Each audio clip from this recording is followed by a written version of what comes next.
Oi pessoal, boa tarde, eu sou o João Fonseca, eu sou interno de medicina da Universidade do Estado da Bahia e venho hoje discutir com vocês um tema voltado à próstata, que é a hiperplasia prostática benigna, um tema muito importante dentro da urologia e da saúde do homem. Em termos introdutórios, vamos começar discutindo um pouquinho sobre a próstata. Próstata que é um órgão masculino pélvico localizado no inferior da bexiga, então abaixo da bexiga, como aqui demonstrado por esses diagramas, tá? E além disso, dentro do componente da uretra, a uretra que emerge então da bexiga e se finaliza no órgão externo da uretra, existe uma parte que cruza o interior da próstata, que é conhecida também como parte prostática da uretra. Vai ser muito importante quando a gente pensar em sintomas e patologia. Em termos de constituição, a próstata basicamente é músculo liso e tecido fibroso, em que também há uma rica rede, né, de receptores alfa-1 adrenérgicos. Receptores esses muito importantes para quando a gente for discutir terapia medicamentosa. Ele também contém glândulas que produzem a secreção prostática e, juntamente com a produção da vesícula seminal, vão compor o volume do sêmen. E eles emergem esse produto, a secreção prostática, pelos ductos prostáticos, que macroscopicamente eles não conseguem ser visualizados naturalmente, porém, microscopicamente aqui nós temos uma análise do que seria então a ideia desses ductos, esses ossos, então, na face da uretra prostática. Em termos anatômicos também nós temos que o componente superior da próstata é conhecida como base da próstata, é mais superior, e o ápice da próstata fica mais inferiorizado, nessa forma então de pirâmide invertida. Em termos de lobo, há uma divisão em 3 lobos, o lobo direito, o lobo esquerdo e o lobo médio. O lobo médio é esse que fica localizado anteriormente e se projeta superiormente na face posterior do órgão. Nas mensurações, é considerado a mensuração ideal a partir dos 25 anos, em que se considera a maturação prostática final, digamos assim. Então, a partir dos 25 anos, ela vai ter no seu aspecto vertical de maior medida 27 centímetros, transversal 27 milímetros, 40 milímetros e 35 milímetros no seu âmbito sagital. E aí nós temos um diagrama que representa o quadro de hiperplasia prostática benigna, então aqui descrito, em que o lobo direito se encontra hiperplásico, o lobo esquerdo também se encontra hiperplásico e o lobo médio também se encontra hiperplásico. Note que o lobo médio ele está se projetando para dentro da bexiga, né, para o colo vesical, e isso vai ser importante também para algumas manifestações clínicas. E já aproveitando esse momento, vamos conceituar o que seja HPB. HPB é o quadro de aumento do volume prostático secundário a alterações histológicas benignas. É muito relacionado, muito frequente em homens a partir da 5ª à 6ª década de vida. As alterações histológicas, né, elas são compatíveis entre os homens com 50 anos de idade em até metade destes. E com os homens a partir de 80 anos, 90% destes vão ter alterações histológicas compatíveis com HPB. As manifestações clínicas muitas estão associadas a queixas urinárias, tá? Que podem ser queixas urinárias leves ou até assintomáticas, até quadros mais graves, em que os sintomas eles impactam na qualidade de vida do paciente. E aí o Neurodione traz para a gente uma dica importante, tá? Que HPB é o tumor benigno mais comum do homem, porém, é importante falar que HPB não é câncer, é uma alteração benigna. Falando um pouco de epidemiologia, já conseguimos compreender por toda essa conversa que o envelhecimento masculino ele tem uma relação importante no processo da HPB. E as prevalências histológicas, eu queria trazer um dado mais jovem, digamos assim, elas são encontradas desde os seus 25 anos. Então, homens com 25 anos, 10% destes podem ter alterações compatíveis com HPB, entre 50 e 60 anos, como também já dito. Até metade deles vão ter alterações compatíveis e a partir dos 80 anos, até 90% desses vão ter alterações compatíveis com HPB. Nos 55 anos de idade, 1 em cada 4 vão ter sintomas de esvaziamento relevantes e aos 75 anos de idade, até metade desses homens tem redução da força e do calibre do jato urinário. Em termos de fatores etiológicos, não fica claro ainda todas as nuances que envolvem a patologia, né, do HPV. Porém, alguns aspectos merecem destaque. E como já dito e frisado, o envelhecimento parece ser um dos mais importantes associados, porque o envelhecimento naturalmente leva ao remodelamento prostático. Além disso, provoca alterações metabólicas celulares das células basais, o que leva também à hipertrofia do órgão. Alterações hormonais também são importantes. Nós sabemos que a testosterona é o hormônio masculino de maior destaque, porém a sua forma biológica ativa é a dihidrotestosterona, que é convertida pela 5-alfa-redutase. E essa enzima é que de fato é responsável pela proliferação celular prostática. Então os níveis aumentados estão associados a HPB. Além disso, o próprio processo de envelhecimento, de senilidade, ele leva a aumento no homem dos níveis de estrogênio e redução dos níveis de testosterona, o que provoca também uma alteração na expressão de receptores de testosterona que aumenta o tecido prostático, ou seja, ela é sensibilizada à testosterona livre. Então isso também tem uma relação com a hiperplasia prostática benigna. Outro componente importante é a inflamação crônica. A inflamação crônica ela leva ao crescimento fibromuscular prostático e também está associado que pacientes com HPB têm alguns níveis de citocinas importantes aumentadas nesse contexto. A exemplo do FGF7, FGF-beta, o FGF2 e a IL-2. Em termos genéticos, sugere-se uma relação então com um padrão de herança autossômica dominante, apesar de não ter nenhum gene maior identificado causador, mas existe uma relação de sugestão autossômica dominante, especialmente porque homens de primeiro grau de portadores de HPB têm até 4 vezes maior risco de também possuírem ou evoluírem com HPB no futuro. Em termos de síndrome metabólica, é um componente mais recente aderido à discussão, observa-se que diabetes tipo 2, hipertensão arterial e abaixo do HDL, eles são fatores de risco já correlacionados com a HPB, além da própria obesidade. Então, o que fez cada vez mais reconhecer-se que a HPB pode ser um componente também da síndrome metabólica no homem. E aí, o Little Johnny traz outra dica importante. Apesar da etiologia e de fatores patológicos não estarem totalmente esclarecidos, o envelhecimento, é importante ter em mente, é o principal fator de risco e de patogênese na HPB. Antes de entrarmos propriamente na clínica, um fator interessante a se levar em conta é a anatomia zonal da próstata, que foi proposta por McNeil e colaboradores em 98. Ele divide em 3 zonas, sendo que mais externamente, aqui em um rosa mais claro, nós temos a zona periférica, que é componente também desse volume maior, uma vez que é responsável por 75% do total da glândula. É também o local, a região de origem de predominância dos carcinomas prostáticos, em até 70% dos pacientes. Já a zona central, ela está mais aderida dentro, mais medial à próstata, e ela corresponde a cerca de 20% do volume prostático. A origem, função e papel dentro da HPB ainda é pouco conhecido. A zona de transição, que é a zona mais central e que tem íntima relação com a uretra, é uma zona que representa apenas 5% do volume total da glândula, junto também com as glândulas periuretrais. Porém, é a zona de transição que é a zona afetada primordialmente pela HPB. E a gente consegue entender então por que os sintomas urinários ele tem relação com HPB. Observe a íntima relação da zona de transição com a uretra. E aí nós temos 3 componentes da patogênese da HPB.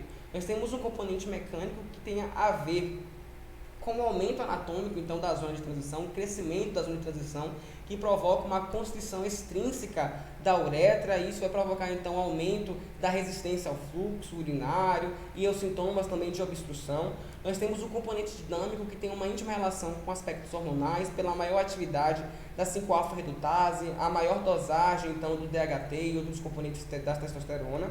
E nós temos o componente vesical, que fala a favor da atividade da musculatura vesical, que inclusive pode evoluir primeiramente com a hiperplasia, hipertrofia e depois com a falência subsequente. Então fala o aumento da força da musculatura vesical ou da falência vesical, secundária então à obstrução pelo aumento da próstata.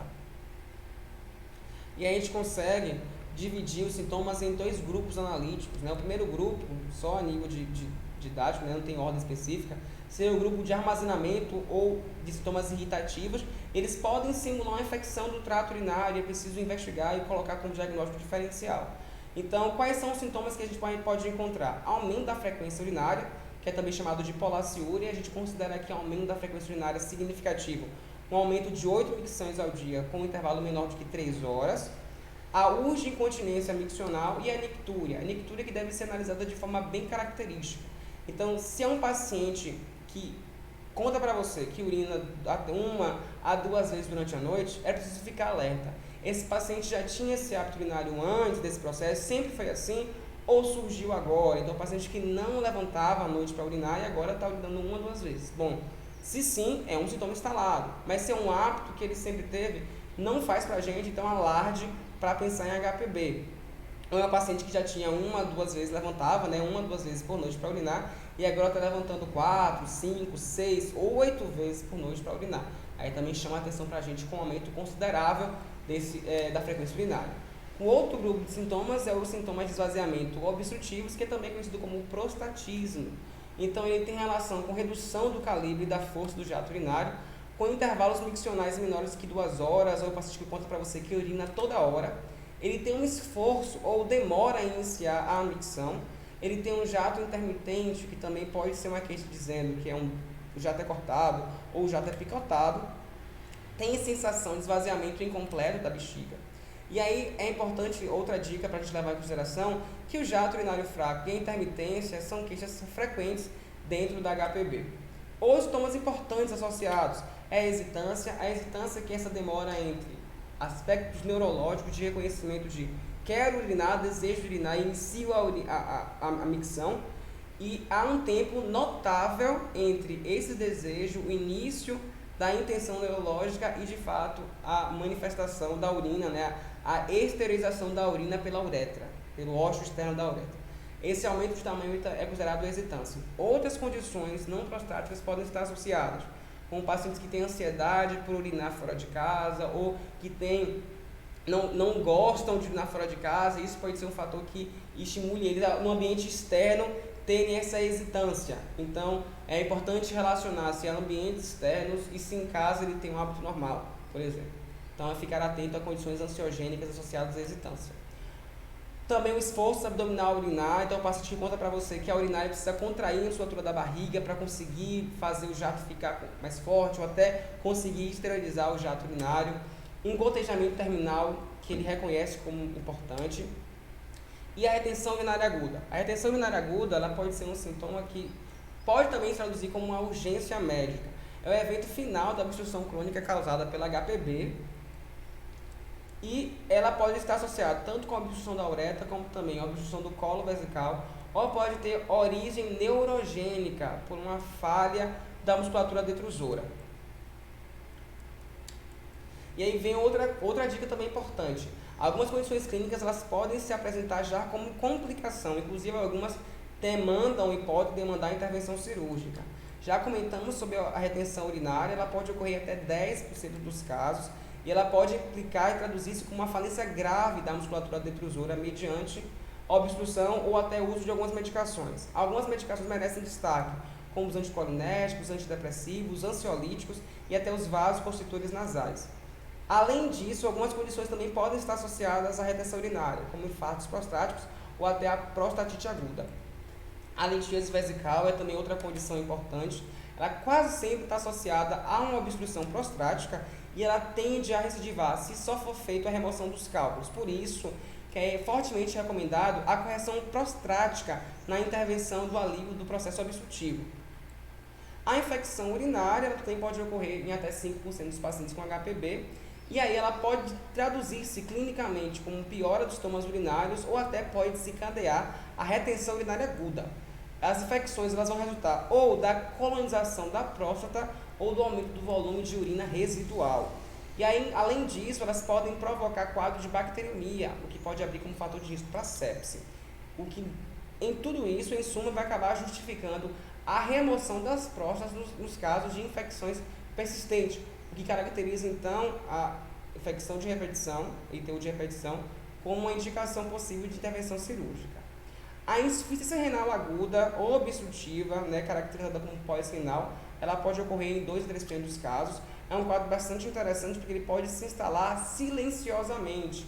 À medida que o processo obstrutivo vai evoluindo, a ira obstrutiva também vai evoluindo. E esse estado insidioso pode dificultar o diagnóstico. É uma complicação que obriga a realização de cirurgia.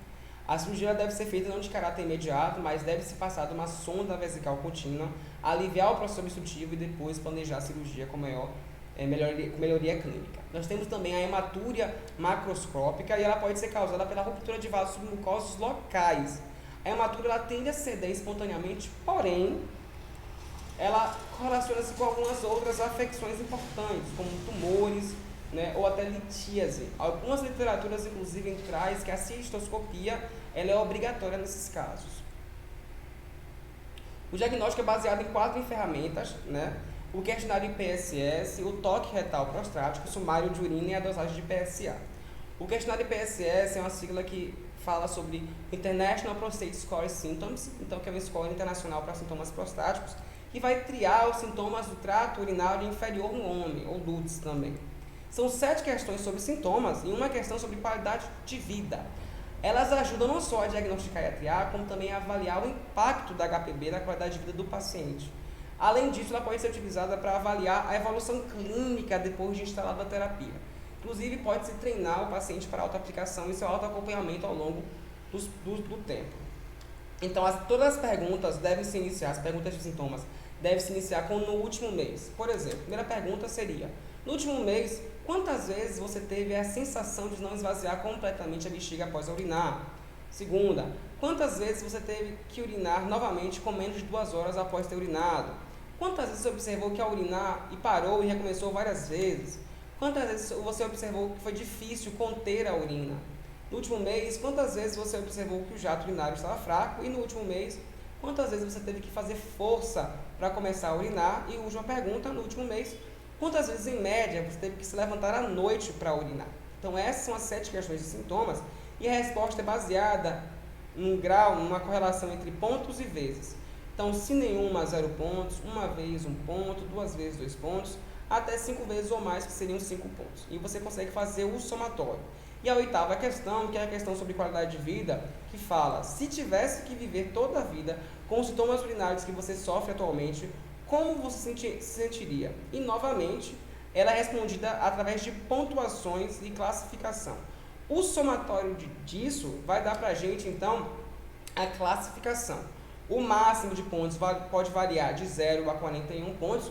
Algumas literaturas podem falar que varia de 0 a 35 pontos. Isso porque elas não contabilizam a questão de qualidade de vida no final.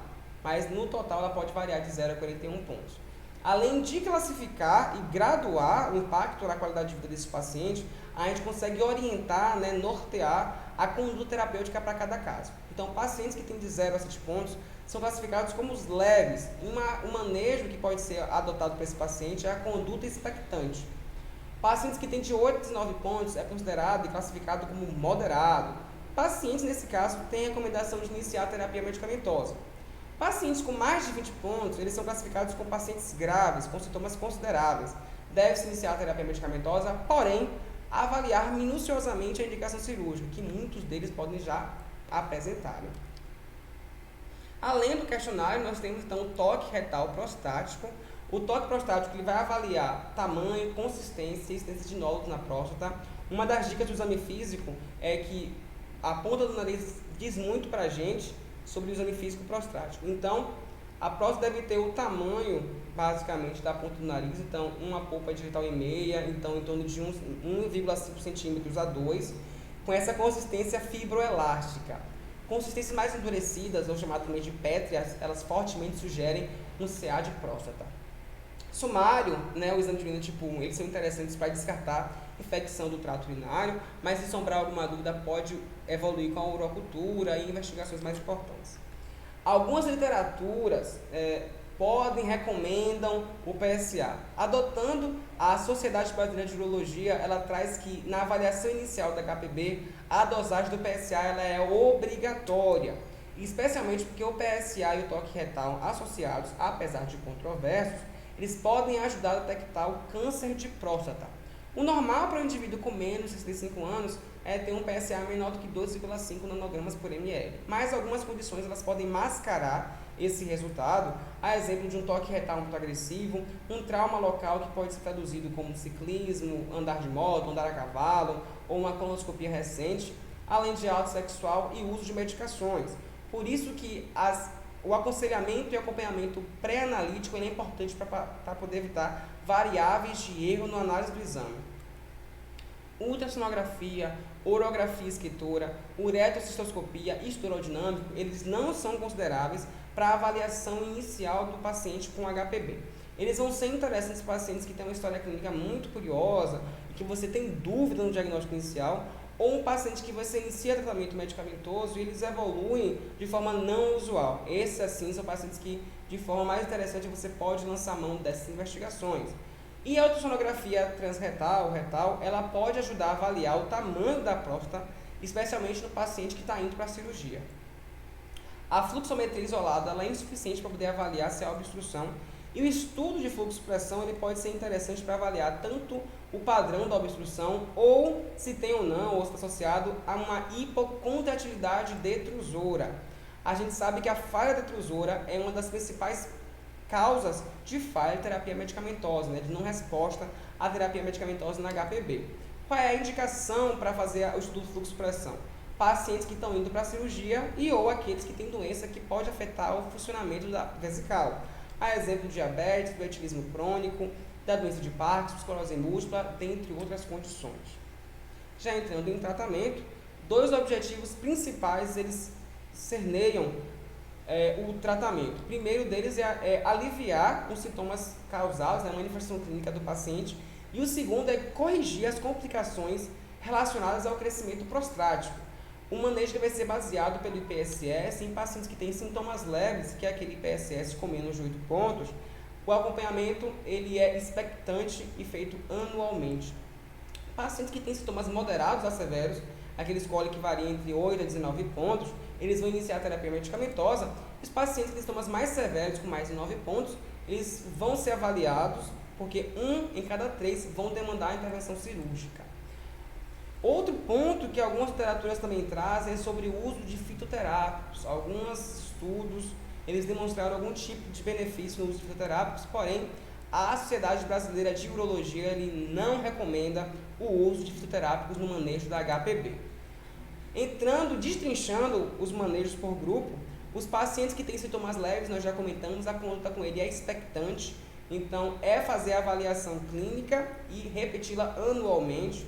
E por que é feito isso? Porque muitos pacientes, no diagnóstico da HPB, eles não apresentam queixas, ou são assintomáticos, ou são queixas muito leves, o que justifica uma conduta expectante. Para além disso, o fundamento maior é que existe documentado na literatura uma melhora sintomática espontânea entre 42% a 45% dos casos, ou seja, até quase metade dos casos eles podem evoluir com melhora espontânea sem nenhum tipo de intervenção, o que justifica então a conduta expectante.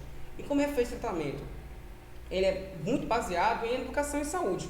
Orientar o paciente sobre o que seja a condição, esclarecer dúvidas, tirar todas as dúvidas e aflições desse paciente, explicar como é que pode ser a evolução, explicar até as potencialidades de intervenções, se caso forem necessárias, e fazer um monitoramento anual. E acaba que muitas das literaturas trazem que essa é a abordagem de muitos casos, e a obsteterapêutica de grande maioria dos casos na HPB, a depender da casuística.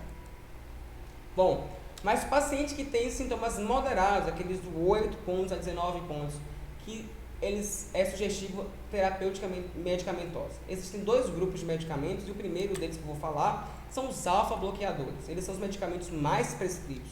E eles atuam bloqueando os receptores alfa-1 adrenérgicos do músculo liso, que existem no estroma prostático, na uretra e no colo vesical. Como é que é a ação desses medicamentos? Eles relaxam a musculatura lisa, prostática e do colo vesical, o que vai diminuir a resistência da passagem ao fluxo urinário, e assim ocorre melhora do sintoma, especialmente sintomas obstrutivos. Os alfa-bloqueadores também é sugerido na literatura que eles induzem a apoptose celular prostática, porém não existe dado que corrobore que essa apoptose ela é o suficiente para poder de fato resultar em uma diminuição do tamanho da próstata. A melhora clínica ela é vista nos primeiros dias do tratamento. Até o terceiro dia já consegue se observar e notar uma melhora clínica que se mantém com a terapêutica continuada. Qual a principal indicação do uso de um alfa-bloqueador na HPB de próstata pequena? O alívio é rápido, porém, ele pouco influencia no tamanho da próstata e dos níveis de PSA. A melhora dos sintomas varia até 40% e a esvaziamento em até 25% do fluxo urinário. A hipotensão ortostática é o principal efeito colateral dos alfa-bloqueadores. Outro sintoma importante de ser mencionado é a ejaculação retrógrada, em que a ejaculação ocorre para dentro da bexiga e não para o exterior da uretra. A doxazosina, com o nome comercial de Duomo, é uma das medicações mais prescritas. Ela é um alfa-bloqueador 1 de longa ação, vem nas posologias de 2, 4 a 8 miligramas e é recomendado uma dose ao dia, especialmente à noite. Então, começando com 2 miligramas à noite. A tanzulosina é um alfa-1A seletivo, também recomendado, vem nas posologias de 0,4 a 0,8 miligramas uma vez ao dia. E a ofzosina também é um alfa-1A seletivo e vem na posologia de 10 miligramas uma vez ao dia. O outro grupo de medicamentos que nós temos são os inibidores da 5-alfa-redutase, 5-AR. A gente sabe que a testosterona ela é convertida na sua formativa, que é a dihidrotestosterona, pela enzima 5-AR. E existem duas isoenzimas importantes. A tipo 1, que está presente em outros tecidos como fígado, pele e anexos, e em pequena quantidade na próstata. E já a tipo 2, que é um pouco mais específica, ela está presente em maior quantidade na próstata e ela é que é responsável pela masculinização do feto. A finasterida e a dustasterida são os principais inibidores da 5-AR. A finasterida ela enzima principalmente a enzima tipo 1, portanto um pouco mais específica, e a dustasterida inibe ambos os subtipos enzimáticos. Na inibição, ocorre a diminuição de 70% a 90% dos níveis intraprostáticos de DHT e pode reduzir em até 20% do volume prostático e 50% dos níveis de PSA. É associado com a melhora sintomática importante e reduz riscos de necessidade de intervenção cirúrgica e de progressão da HPV. Quais são os efeitos colaterais que, apesar da baixa frequência, merecem destaque? É a disfunção sexual, redução da libido, alteração ejaculatória e ginecomastia. A finasterida, que é o inibidor da 5-AR tipo 2, vem na posologia e prescrição de 5 mg uma vez ao dia, e a dustasterida, que é o inibidor da 5-AR tipo 1 e 2, vem na posologia de 0,5 mg por dia. Além do tratamento medicamentoso individual, nós temos também a terapia combinada, que a gente combina esses medicamentos. Quais são as indicações de terapia combinada? Uma próstata maior, com mais de 30 gramas na ultrassonografia transretal, pacientes que têm PSS com mais de 12 pontos, ou seja, a partir de um paciente com grau moderado de impacto, um PSA maior do que 1,5 nanogramas por ml e um volume urinário residual de moderada consistência, considerável. A forma farmacêutica que nós conhecemos de maior interesse é a do Duomo-HP, que é a junção da doxorubicina 2 mg com a finasterida de 5 mg.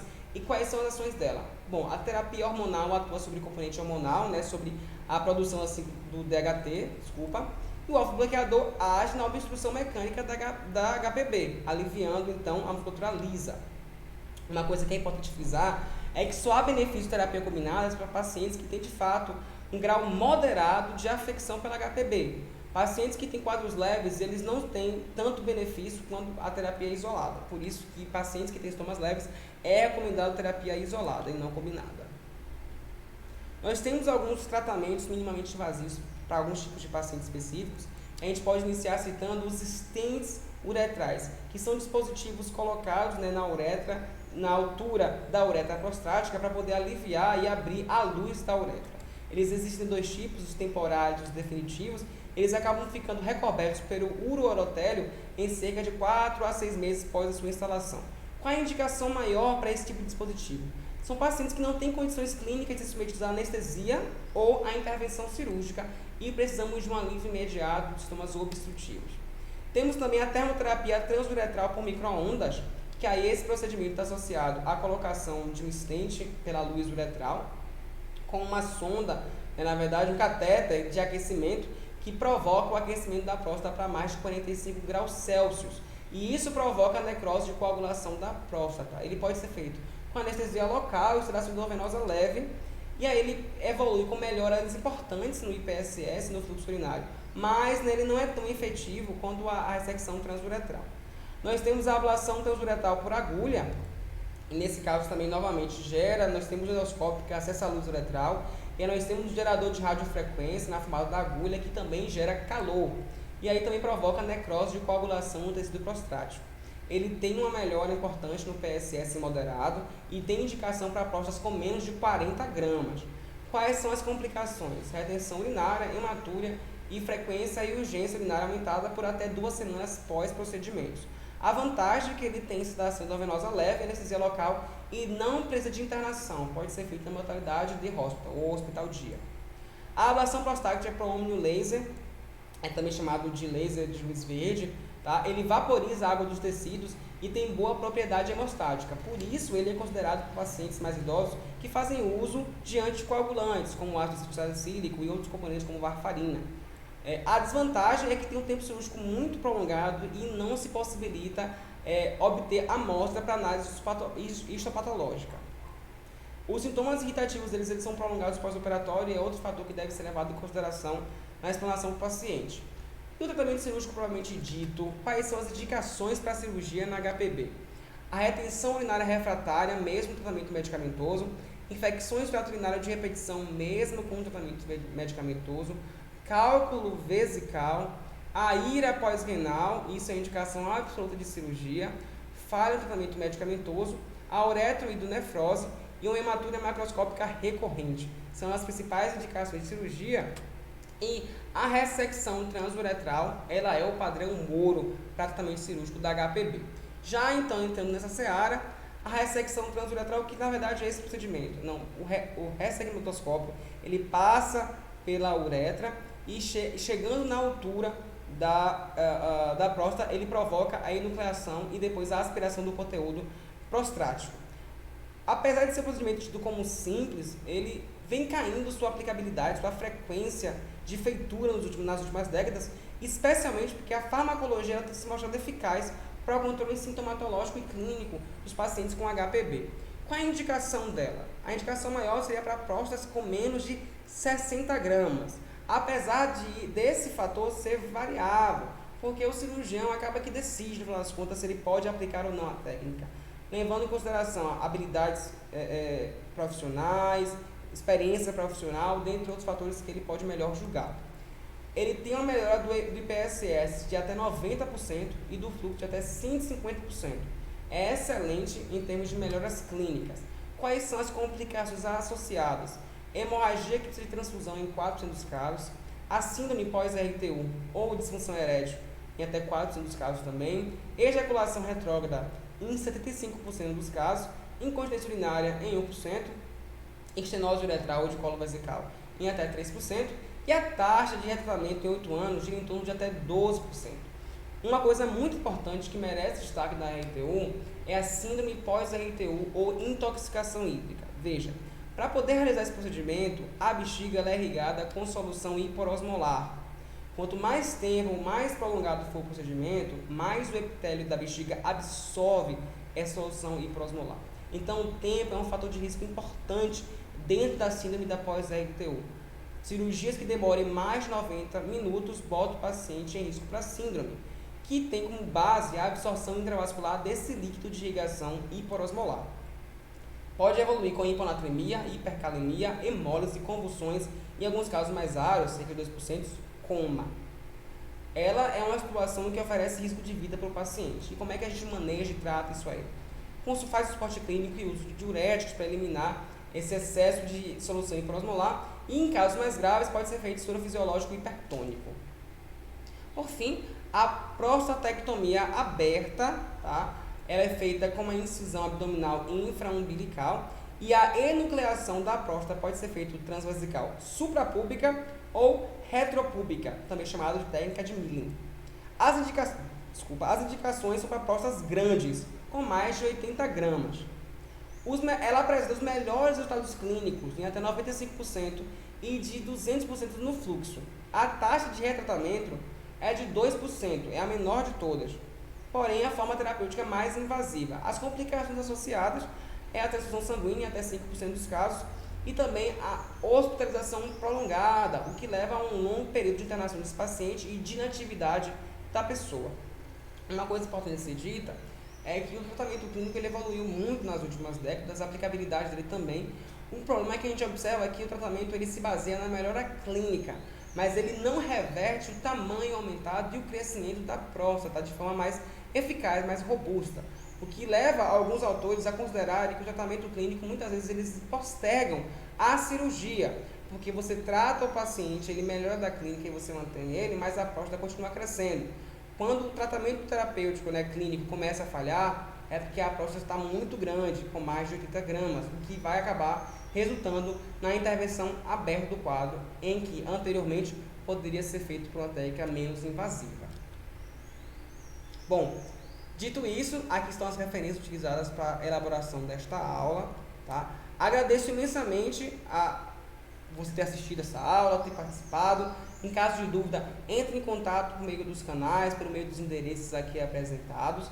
Volte sempre e espero que você tenha tido uma boa experiência. Até a próxima. Muito obrigado.